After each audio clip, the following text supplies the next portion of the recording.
السلام عليكم ورحمة الله وبركاته. الحمد لله والصلاة والسلام على رسول الله صلى الله عليه وسلم. Allah tumwebaza yakyatukumye ffenna tumusaba okusaasira n'emirembe mbaka Muhammad sallallahu alayhi wasallama. Naam, tuli ku nsonga egamba nti abaffe omwana ow'obwenzi akusikira oba nedda. Omwana ow'obwenzi aliko okubagana empawa empitirivu ennyo. N'olwekyo nga tutunuulira obujulizi obw'enjawulo okusinziira okuva ku ddala omwana ono bw'atonnye mu nsi oba okuva lw'atonnye mu lubuto lwa nnyina okuviira ddala ku kikolwa kye baakola okutuusiza ddala kitaawe ayitibwa kitaawe oba bakadde be lwe bayingira kabuli. Tuli kigambo kye tuliko ekigamba nti abaffe omwana ono ow'obwenzi bw'abanga azaaliddwa wakati w'omwami n'omukyala abatali bawoowe, so nga ate twalaba ennamula y'omwana aba azaaliddwa nga azaaliddwa mu bufumbo obutukuvu wakati w'omwami n'omukyala nga bawoowe, wabula omwana n'afunamu okutankanibwa, omwami n'amwegaana oba ne wajja omuntu amukaayanira ng'omwami tamwegaanye naye oli n'ajja mu baana ba munne n'asusulamu n'agamba nti oyo omwana wange. Ennamula twagiraba ne tugamba nti ddala kiba kya bussiru nnyo omusajja okuva eri n'ojja mu maka ga munno n'okaayanira omwana, oba osaana kutemako obutemi mutwe oba kuba mayinja. Ekyo ne kibeera nga songa omwana omwami netugamba singa omwami aba amwegaanye, ebyo byonna nga tusinziira ku bujulizi, singa omwami aba amwegaanye omwana, olwo kitegeeza abanga atemerera mukyala we obwenzi. Mu mbeera efaanako bw'etyo olw'okuggyawo ekibonerezo ky'obwenzi eky'okkuba amayinja, singa omukyala aba takkiriza, singa omukyala akkiriza omwami ne yeegaana omwana omukyala nakkiriza nti ddala kituufu mwami namwenda, omukyala aba wakkuba mayinja. Wabula ate singa omwami agamba nti ono omwana si wange, omukyala n'amukakasa n'amugamba nti omwana wuwo, ng'embeera bw'eri olwaleero nti omukyala ne bw'aba yayenda bwenzi omwana era asigala yeekaza mu mbeera efaananako bw'etyo. Mu mbeera eyo tugamba nti atugenda kye bayita leani, etteeka mu surati Nuuru mweriri aya ndoza ya 5, n'abeera nga Allah subhanahu wa ta'ala olwo yatugamba buli omu alayira emirundi 5 naye ku nkomerero omu ne yessaako ekibonerezo, obusungu bwa Allah ate omulala ne yessaako okukolimirwa okuva eri Allah subhanahu wa ta'ala. N'olwekyo ate ne tubaawula ila al abadi, ebbanga lyonna. Olwaleero tugenda kutunula ku mbeera abaffe omwana ono singa abeera wakati w'abantu ababiri nga si bafumbo si bawoowo, omwami n'omukyala, omwana oyo alamulwa atya? Omwana oyo abeera waani? Agambye nti ittafaqa alfuqahau ala anna al umma idha kanat ghayra firashin, singa omukyala abeera nga si buliri, amakulu nga si muwoowe, kyetutegeeza kuba omukyala asobola okuba nga obutugamba nti buliri kiba kitegeeza nti mukyala muwoowe eri omusajja ali mu bufumbo obutukuvu. Naye abaffe singa omukyala kijja nga si firashi rajuli, si buliri bwa musajja, amakulu teyamuwoowa, walam yastalihu zaani walada zina, ate omwenzi n'abeera nga tazze kubeera ng'akola ki? Nga abanja omwana, naye ng'omukyala azadde omwana ne watabaawo amukaayanira, yunsabu ila ummihi, omwana oyo aba abalibwa eri sayidi ya nnyina kuba yabeera amulina era yaba amuzadde. Lakinnahum, naye abamanyi amakulu abamanyi beegatta singa omukyala aba si muwoowe n'azaala omwana ne watavaayo muntu yenna ajja kumukaayanira, abamanyi bonna tewaliwo yayawukana, baaga nti omwana oyo ateekeddwa kuba wa mukyala. Olw'embeera ezo ze mulabye. Lakinnahum ikhtalafu fiima idha stalhaqahu zaani, naye baayawukana abamanyi endaba ez'enjawulo singa wavaayo omuntu ajja okukaayanira omwana ku mukyala oyo nga oba muwalawo baamufunisa olubuto naye n'otamanya ani yali mufunisa, naye omwana n'amala omumuzaala ne wavaayo abamukaayanira. Mubiraba bulijjo ku social media. Abaffe omwana oyo abawaani? Lam takuni l ummi firashan, kubanga ne maama we jjukira si muwoowe. Ala qawlaini, baayawukana abamanyi mu ndaba bbiri. Endaba esooka tugenda kugitunulira naye nga buli ndaba eriko obujulizi. Mukkirize tutunulire endaba esooka tunnyonnyole tulabe obujulizi bwe baleeta n'ennyinnyonnyola ey'enjawulo gye batuwa ku mbeera efaananako bw'etyo. Tuli ku mbeera abaffe singa omukyala azaala omwana oyo gw'azadde nga muzadde mu bwenzi awamu n'okubeera nga si muwoowo omukyala, naye oluvannyuma lw'okuzaala omwana ne wajjawo omuntu akaayanira omwana oyo aweebwa omusajja oba omwana asigala abalibwa nti wa mukyala. Agamba nti anna waladu zina, abamanya abasooka bagamba mu ndaba eno nti anna waladu zina, mazima ddala omwana ow'obwenzi la yulhaqu bizaani, taweebwa mwenzi. Wa huwa qawlu jamhuri lulamai min almadhahibi al-arba, nga kye kigambo ky'abamanyi bonna ku sayidi ey'abaimaamu abana omuli imaamu Shafi'i, Ahmad ibn Hanbal, Abu Hanifa wamu ne imaamu Maliki, ate naawe n'ogattirako ddala abamadhahabu al-Zahiriya, be bituyita ba-Zahiri, abagoberezi ba Daawud al-Zahiri. Abo nno yabinnyonnyola yabireeta al-Imam al-Kasani mu kitabu ekiyitibwa Bada'i Sanai'i omujallado ogw'omukaaga safha eya 243, wa as-Sarkhasi n'omumanyi ayitibwa as-Sarkhasi mu kitabu ekiyitibwa al-Mabsut omujallado ogw'okumin'omusanvu safha ya 155, nekireetebwa era Ibn Rushd, omumanyi ayitibwa Ibn Rushd mu kitabu ekiyitibwa al-Bidayatul Mujtahidi safha omujallado ogwokubiri safha ya 358. ojja kisanga era mu kitabu kiyitibwa ekya Maliki, Imam Maliki oba Malik ibn Anas naye yakireeta mu kitabu kyekiyitibwa al-Mudawwana al-Kubra, Mudawwanatul Kubra mujallado ogwokubiri safha 556. ogenda okinoonye mu kitabu ekya Imam al-Mawardi, al-Imam al-Mawardi naye yakireeta mu kitabu kyekiyitibwa al-Hawi al-Kabir omujallado gwa 8 safha ya 162, n'akireeta omulala omumanyi ayitibwa an-Nawawi wa huwa Yahya ibn Sharaf an-Nawawi mu kitabu kyekiyitibwa Rawdatu at-Talibina mujallado ogwokutaano safha eya 44. wa Ibn Qudama, ne Ibn Qudama nannyini kitabu ekitibwa al-Mughni omujallado ogw'omwenda safha ey'1023. wa Ibn Muflih, ne Ibn Muflih naye n'akireeta mu kitabu ekitibwa al-Bad'u mujallado ogw'omusanvu safha ey'ensanvu. Ebyo nno ebitabo embeera ebigambo ebyo baabireeta okwegatta kw'abamanyi abo abana abakulu ddala, so nga ate ngasseko n'abookutaano bannaffe abagoberera omumanyi ayitibwa Daawuda al-Zahiri wa ghairihim. aba Daawuda al-Zahiri bo ne babeera nga baakireeta, nga Ibn Hazm yakireeta mu kitabu kyekitibwa al-Muhalla mujallado ogw'ekkumi safha ey'142.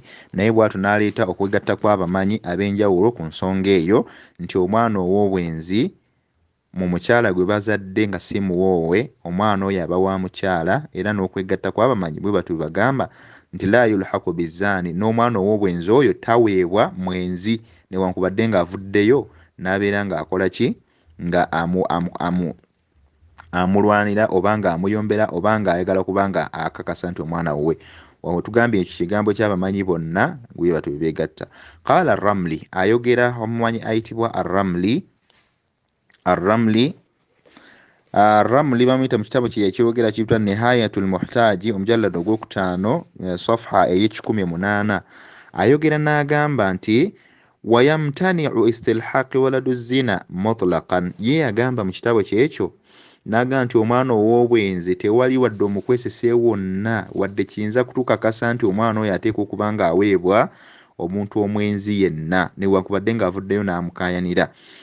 Qaala Ibn Muflih naye bw'atyo ayogera. Ibn Muflih yayogera mu kitabu kye kiyitibwa al-Bad'u omujallado ogw'omusanvu safha ey'enkaaga n'agamba nti waladu zina la yulhaqu mutlaqan, omwana ow'obwenzi mu mbeera zonna kakibe ki naye takkirizibwa kubanga aweebwa mwenzi yayenda ku mukyala oba yayenda ku muwalawo oba yayenda ku mukazi wo, takkirizibwa. Tewali mukwesise wonna wayinza kuyita kubeera nga aweebwa omwana oyo aba azaaliddwa.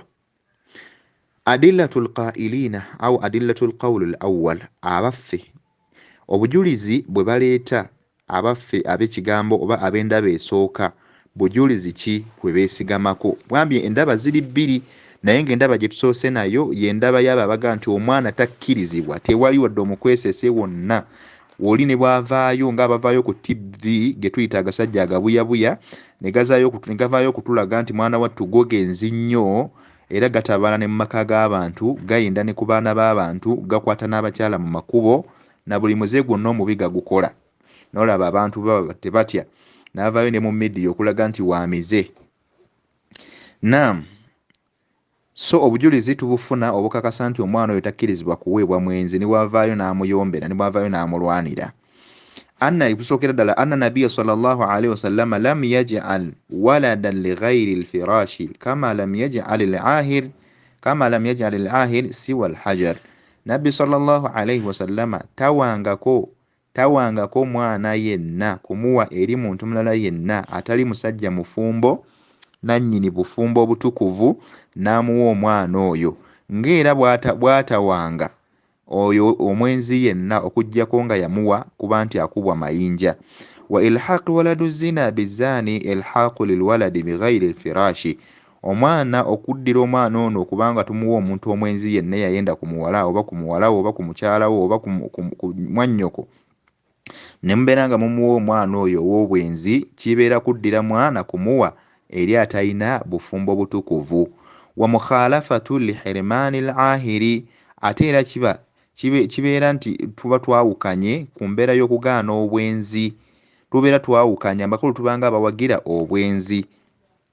Ayo yakireeta al-Imam al-Kasani mu kitabo kye kitwa Badaa'i as-Sanaa'i omujalladu ogw'omukaaga safha eya 242. Bw'atyo bwe yakireeta n'abeera nga yakitunnyonnyola. Obujulizi obwokubiri anna rasula sallallahu alaihi wasallama ja'ala alwalada li sahibi alfirash. Nabbi sallallahu alaihi wasallama omwana azaaliddwa yamuwa musajja ayina bufumbo nga yawasa omukyala ne baba nga omukyala bamwenzeeko. Omwana oyo nabbi yamuwa nannyini makaago singa abatamwegaanye newankubadde nga wavaayo amukaayanira. Agambye nti yulhiquhu bizani walam yulhiquhu bizani, naye ate n'agamba nti omwenzi yenna tateekeddwa okubeera ng'aweebwa mwana oyo. Fadalla ala anna zani idha stalhaqa waladahu min azina lam yulhiquhu bihi. Nekitulaga ekyo nti omuntu ne bwavaayo ng'agezaako okukaayanira omwana nti omwana wuwe omwana tamuweebwa mu mbeera zonna. Ekitabo ekyo tugambye ojja kiraba kitabo kiyitibwa Imam al-Kasani yakireeta Badaa'i as-Sanaa'i omujalladu ogw'omukaaga safha ye 242. Qala Abu Bakari al-Jassas. Ayogera omumanyi ayitibwa Abu Bakari al-Jassas ayogera mu kitabo kye kiyitibwa Abu Bakari al-Jassas Ahmad ibn Ali al-Razi al-Razi al-Jassas mu kitabo ekiyitibwa Ahkam al-Quran yayogera n'agamba wa qawlu alwaladu lilfirash, okugamba ekigambo kya nabbi wa qawluhu alwaladu lilfirash. Nabbi sallallahu alaihi wasallam okwogera ekigambo ekiyitibwa nti alwaladu lilfirash, omwana wa buliri oba omwana wa bufumbo butukuvu, gamba nti iqtada ma'anayaini, kirimu amakulu ga mirundi ebiri. Ahaduhuma agamu ku bo ithbatu nasabi li sahibi alfirash, kwe kubanga kukakasa nti olulyo lulina kubanga lwa nannyini buliri.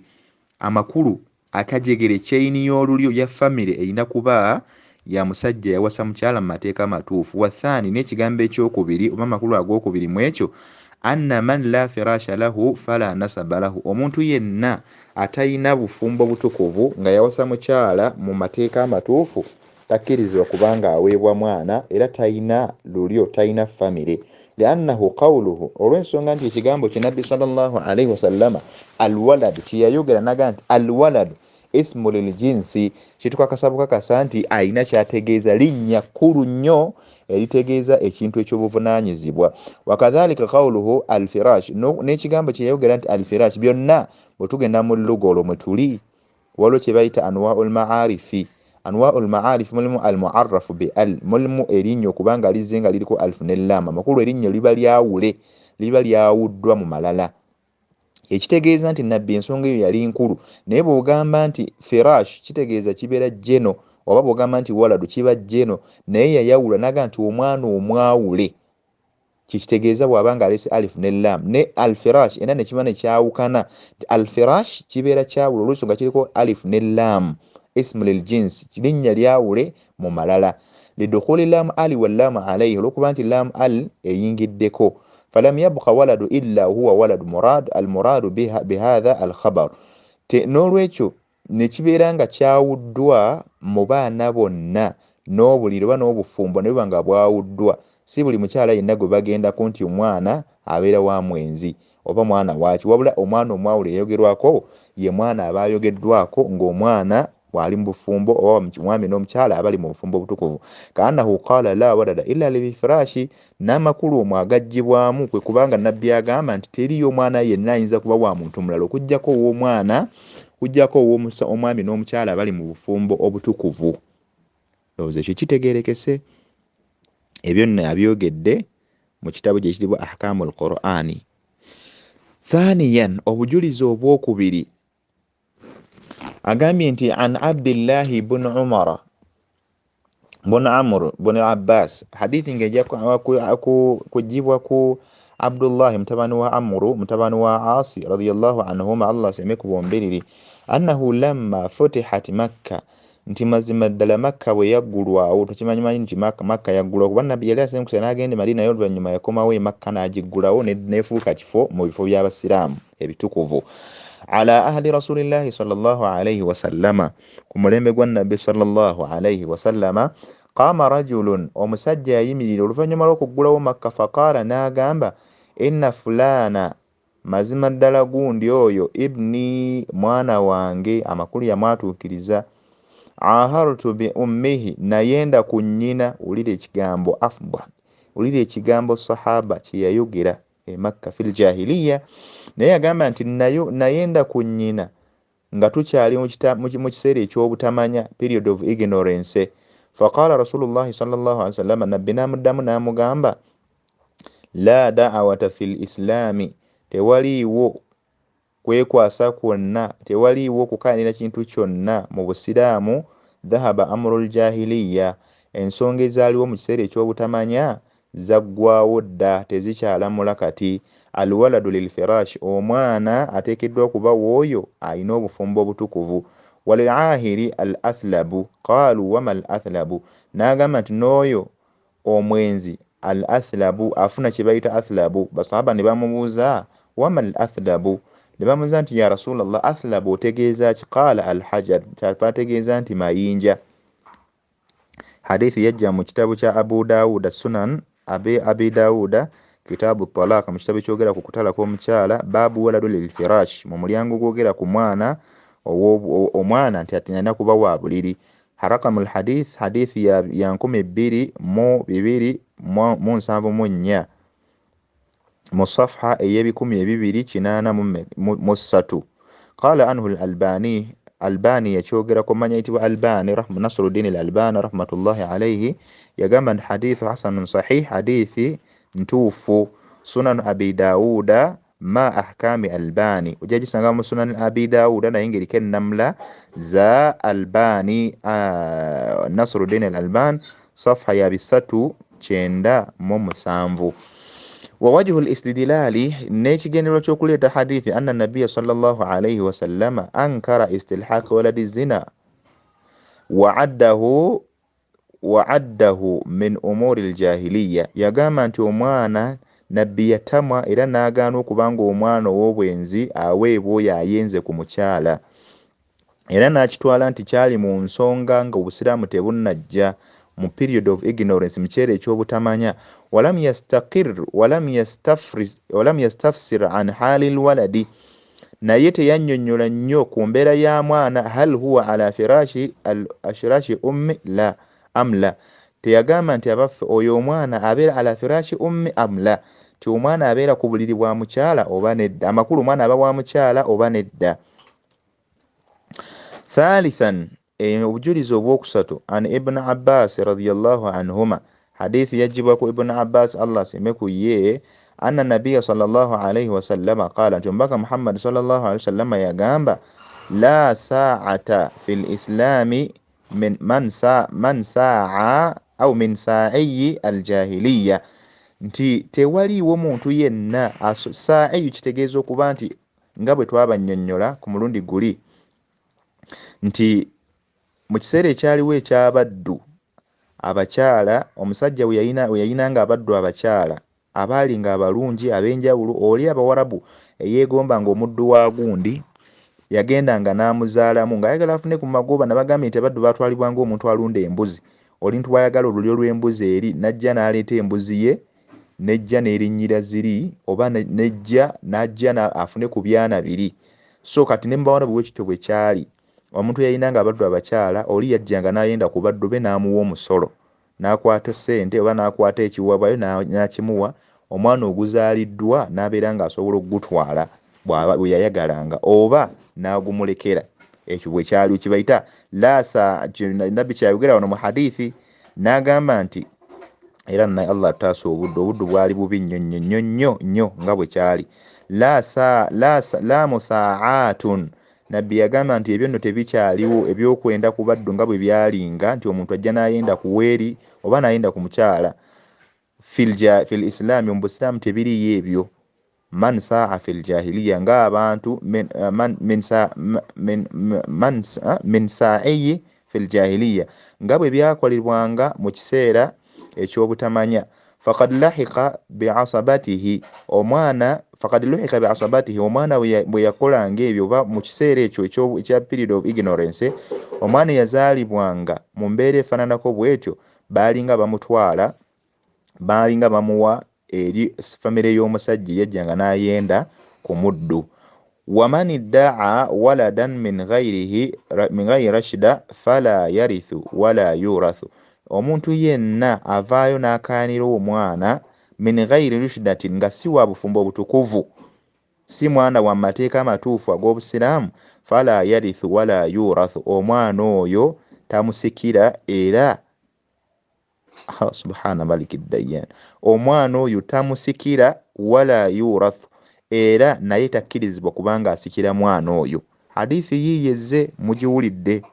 Ekibuzo kyaffe kigamba abafa omwana ow'obwenzi akusikira oba takusikira.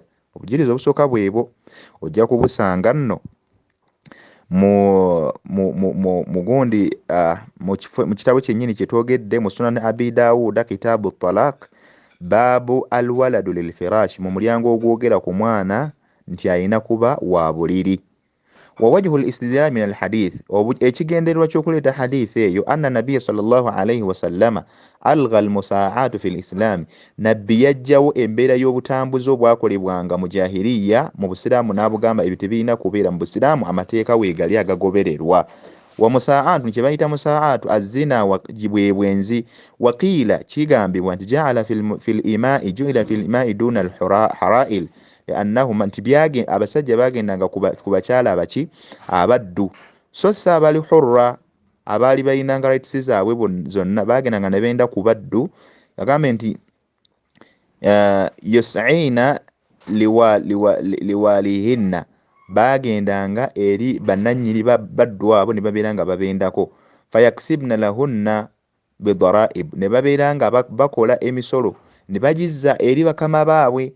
Nga bw'olaba obwamalaaya, ng'oli alina bamalaaya, ng'oli ajja n'abendako, naye nga ono abagavaninga, eyali badde nga gavana waabwe yafuna omusolo. Oli bwe bamala okwenda ku malaaya, omusolo baguleeta wa gavana, obanga ye yamusasulako, walillahi alhamdu. Kanat alayhinna, olw'ebyo ebyaliwo. Nagan fa abtala sallallahu alayhi wa sallam almusaa'ata fi lislaami, nabbi byo byonna n'abisangulawo mu busiraamu olwa hadithi eyo gye tulabye. Walam yalhaqu nasab laha, n'abeera nga olulyo oba famire tagikwasa musajja yazze n'ayenda ku mukyala. Wa afa amma kaana minha fi ljahiliya, n'abeera nga bw'atyo asonyiwa n'ajjawo ebyo byonna ebyaliwo mu jahiliya, kuba baabikolanga. Amakulu abali mu jahiliya engeri amateeka gye gaali gatannaba kujja ne babeera nga baali tebavunaanibwa. Wa alhaqa nasaba bihi, era mu jahiliya omwo baddiranga abaana ne babakwasa abasajja abo abajjanga ne benda ku baddu bwe baalinga babeetaaga. Ekyo jja kisanga mu Al-Khattabi yakinnyonnyola Abu Sulaiman Hamadu bon Muhammadi Al-Khattabi Al-Basti yakinnyonnyola mu kitabo ekitibwa Ma'alimi Sunani. Ojja kubanga ebigambo ebyo obisangayo. Thumma bayyana sallallahu alayhi wa sallama, Nabi sallallahu alayhi wa sallam oluvannyuma n'abeera nga yannyonnyola hukumu idda'i waladi zina annahu la yarithu wala yurathu.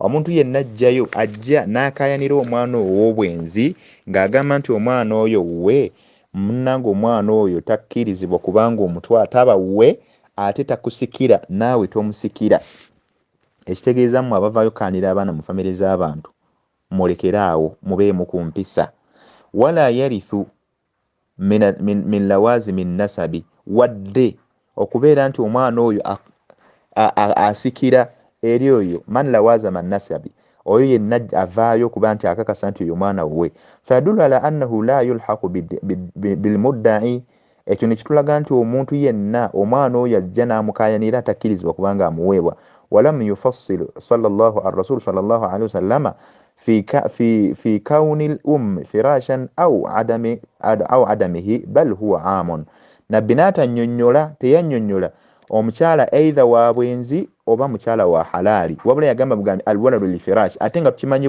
bulungi nti alfirash kitegeeza mukazi oba omutegedde so nabbi teyannyonnyola nti omukyala mufumbo oba si mufumbo yagamba alwaladu lifirash omwana aba wa mukyala wa buliri obuliri kitegeeza mukazi mu hadithi eno bw'abeera nga omukyala mufumbo tukakasa bulungi nti obufumbo buba bwa musajja omwana aba wa musajja naye ate olw'okuba nti enjogera elijje netegeeza mukazi kitegeeza nti ate omukyala bw'aba nga si mufumbo omwana asigala wa mukyala kikiba kitegeeza mu makulu ago rabi'an obujulizi obwokuna ana amr bin shu'aib hadith eva ku amr bin shu'aib ono huwa ibn shu'aib bin muhammad bin abdullah bin amr bin al-aasi بن وائل السهمي من رجال الحديث يعني بسجى بحديث قال عنه ابن حجر يموغركو صدوق تمسجى ومزمة من الخامسة يعني يوم كبتانو توفي بالطائف يفير الطائف ابن حزم يموغركو ابن حجر يموغركو مجتبه شبوه تقريب التهذيب مشتاوي شيء تقريب التهذيب صفحة بساتو شنان بساتو لسانفو بساتو منانا نوريتشو أقامل عن أبيه عن جده حديث أجيجا كججاوي أجيجا ججاوي أجيجا كجتاوي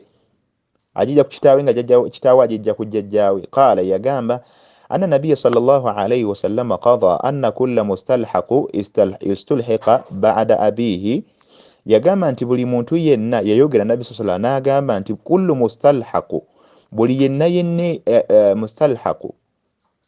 mustalhiqu buli yenna yajjanga n'akayanira omwana istulhiqa ba'da abihi yaweebwangayo oluvannyuma lwa kitaawe nga afudde alladhi yaddai lahu iddaa oyo yajjanga n'abeera nga akayanira omwana warathatuhu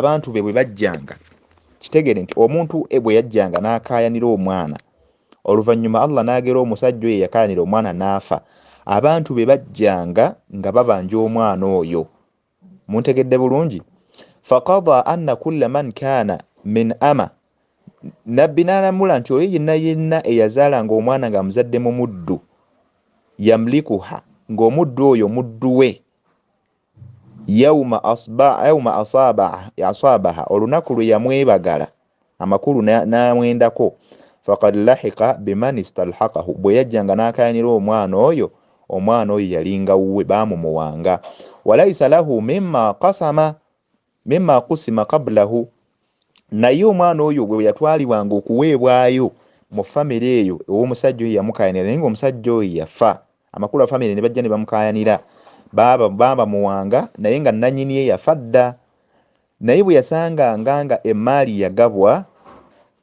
tebaamuwanga amakulu tebaagambanga abantu nti bannaye muleete emaali nono tumuwe nedda teyaweebwanga min almirathi shay'un teyaweebwanga ku byabusika wama adraka min almirath kyeyasangangawo lam yuqassam nga tekinnagabwa falahu nasibahu yaweebwangako omugabo wala yulhaqu idha kana abuhu alladhi yadda'ihi lahu ankarahu naye ate omusajja bwe yasibwanga omwana ne baga nti ono omwana wuwe naye ye ankarahu n'abeera nga ye yagamba nti oyo omwana si wange n'amwegaana n'amwetamwa teyamuweebwanga wa in kana min al-ama newankubadde omwana yalinga wa muddu kubanga omuddu ekitegeeza nti bangi abaalinga bamwendako engeri yali omuddu ng'onasobola omukozesa n'oli n'amukozesa kyalinga bw'amalayo buliwo ennaku zino olwaleero teyamuweebwanga lam yulhikuha oyo omwana teyamuweebwanga au min hurra obanga omwana yayendebwa ku mukyala alina rights zonna owaabobwe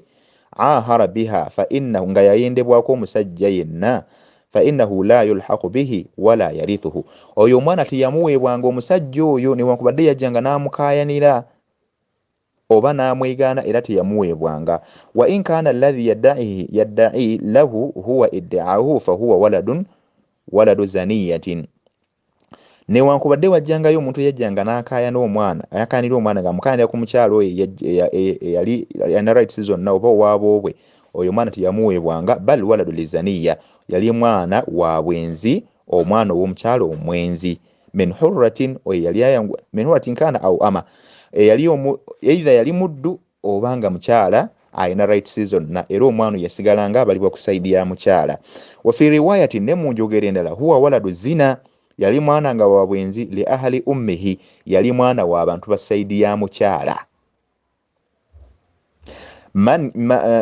man kanu hurra mwaba abalinga nga balina all rights nga baabobwe au ama oba nga kusaidi ya muddu oba abantu bakusaidi ya muddu nga bamukayanidde era omwana yasigalanga bwatu bwabalibwa mwabakayanira abaana bannange mudde mufune ku nsonyi musonyiwale bannange muti Allah subhanahu wa ta'ala muswaza obusiraamu mukola amazambi gammwe ekiro ne mujjayo ne mugolesa emisana wallahi muti Allah subhanahu wa ta'ala mutye olunaku lwe mugenda okusinkana Allah mugenda bite ebyo bye mukola n'olwekyo hadith eyo ojja gisanga mu Sunan Abi Dawuda kitabu talaq babu idda'i waladu zina omulyango gugera ku kukayanira omwana ow'obwenzi musonyiwaleeko mutye ku Allah mutye ntaana mutye amateeka ga Allah wallahi gagenda balamula mwekuume lwaki temwekuuma ya ikhwan abakyala Allah yababawa mubawase naye nimbeera nga mukola obwenzi nimbeera nga mukola ebintu ebiswaza obusiraamu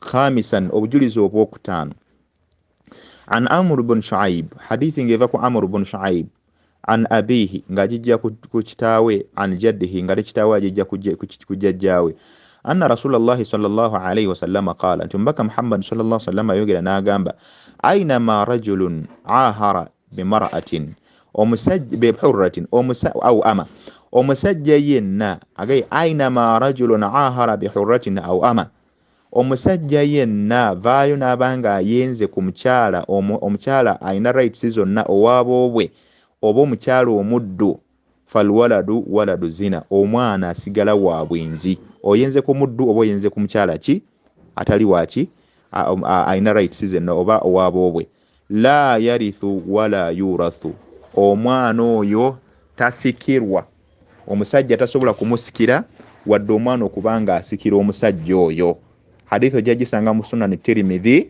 kitabu al-fara'id ekitabo ekyogera ku migabo oba okugabanya by'etteeka babu ma jaa fi ibtali mirathi waladi zina mwebyo ebyajja mu bijjawo obusika bw'omwana ow'obwenzi omujalladu gwakuna safha ya 428 qala anhu al-Albani yajogerako Imam Albani Abdul Nasruddin al-Albani hadithun sahih yagamba hadithun tufu ddala Sunan Tirmidhi mu kitabu kya Sunan Tirmidhi ma ahkami al-Albani kunamla za Imam Albani oba omanya itibwa Nasruddin al-Albani ojja gisanga safha ya 477 bwatyo bwayogera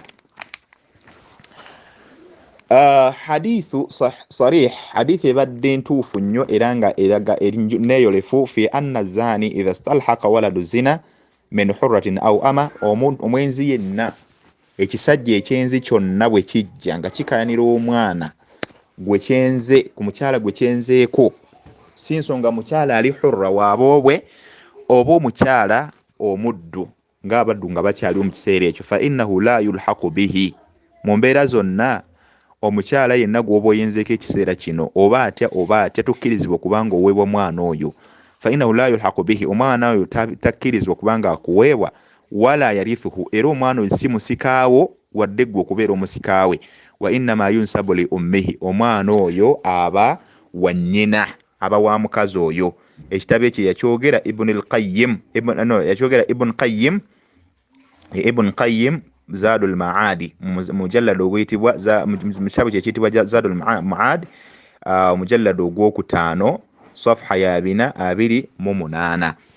ومن المعلوم nemukimanyikiddwa anna al-iritha min lawazimi nasabi mazima ddala obusika kubanga obusika buno twagamba nasab olulyo kimu ku nsonga ezisembeza omuntu ku kufuna ebyobugagga by'omuntu n'olwekyo an-nasab al-irith obusika min lawazimi nasab bukakasa oba bukakasibwawo na lulyo na famire na musaayi na buzaaliranwa walima annahu la yarithu wala yurath n'olwokuba nti omuntu omwana ow'obwenzi takkirizibwa kubanga asikira muntu wadde okubanga ye asikirwa naddala oli ku sayidi y'omusajja avaayo n'amukaanira fadalalatun ala annahu la yunsabu ila abihi bujulizi bwonnyini obutulaga nti omwana oyo taba wa musajja walam yufassilu rasulu sallallahu alaihi wasallam huna naye nabbi kyatannyonnyola wano fi kawuni almar'ati firashan aw ghayra firashin abaffe omukyala ow'obwenzi ono mukyala ye buliri out together oba kyekyasigala mu ddiro kyebuuzibwa tiabaffe omukyala yebuliri kubanga bagayi walado lifirash omwana alina kuba wa buliri obuliri tugambye kimu amakulu abiri obuliri bwa musajja ye musajja okubanga yawasa omukyala oyo mu mateeka amatuufu ate buliri ye mukyala yennyini abaffe mukyala ono mufumbo oba omukyala atali mufumbo naye asobola okubeera buliri nga yina nnyini mwana mu mbeera efaananako bwetyo bukitegeeza nti omukyala bw'abeera nga si mufumbo ye buliri kuba gwe beebakako n'olwekyo omwana oyo abeera wuwe ate bwe tugamba nti buliri busayidi y'obufumbo obuliri bwe bufumbo bw'omusajja obutukuvu omwana abeera wa bufumbo ge makulu ag'emirundi ebiri. Sadisan mukemwewulya kye tuliko nti tugamba omwana ono ayendeddwa ku mukyala ayendeddwako nga tali mu bufumbo butukuvu omwana oyo aba waani wa mukyala kubanga nga tugoberera enjogera yajja mu hadithi nti omukyala ye buliri oba kye twebuuza naye nga tugambye nti ennamulaza abamanyi bonna bagambye tewaliwo kwawukana nti omwana abeera wa mukyala singa tewavuddeeyo akaayanira mwana oyo naye ne baawukana ku mbeera y'okubeera nti omwana singa abazze ne wabaawo amukaayanira obujulizi ne tubuleeta ssaawa zino kye tuliko nga bamanyi batukakasa nti omwana ateekeddwa kubeera wa mukyala talina kuweebwa mwenzi bwe bujulizi bwe tuleeta bwe tuliko.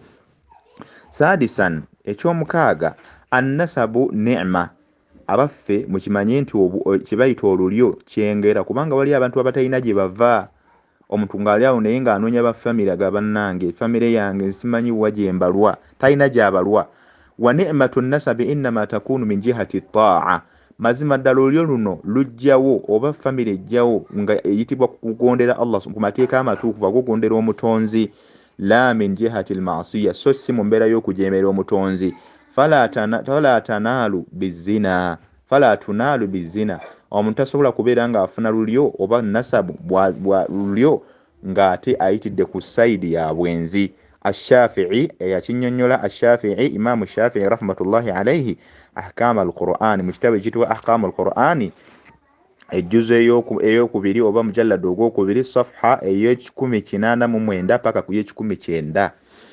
Naam.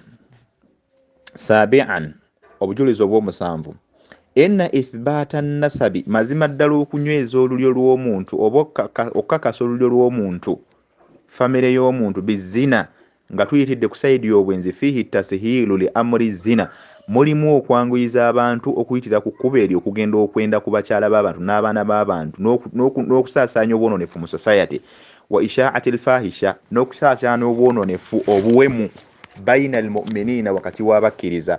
Qala Sarkhasi ayogera imaamu oba omumanya ayitibwa Sarkhasi li anna qat'a an-nasabi shar'an mazima ddala okukutulawo olulyo oba famire nga tuyitidde mu mateeka ag'eddiini busiraamu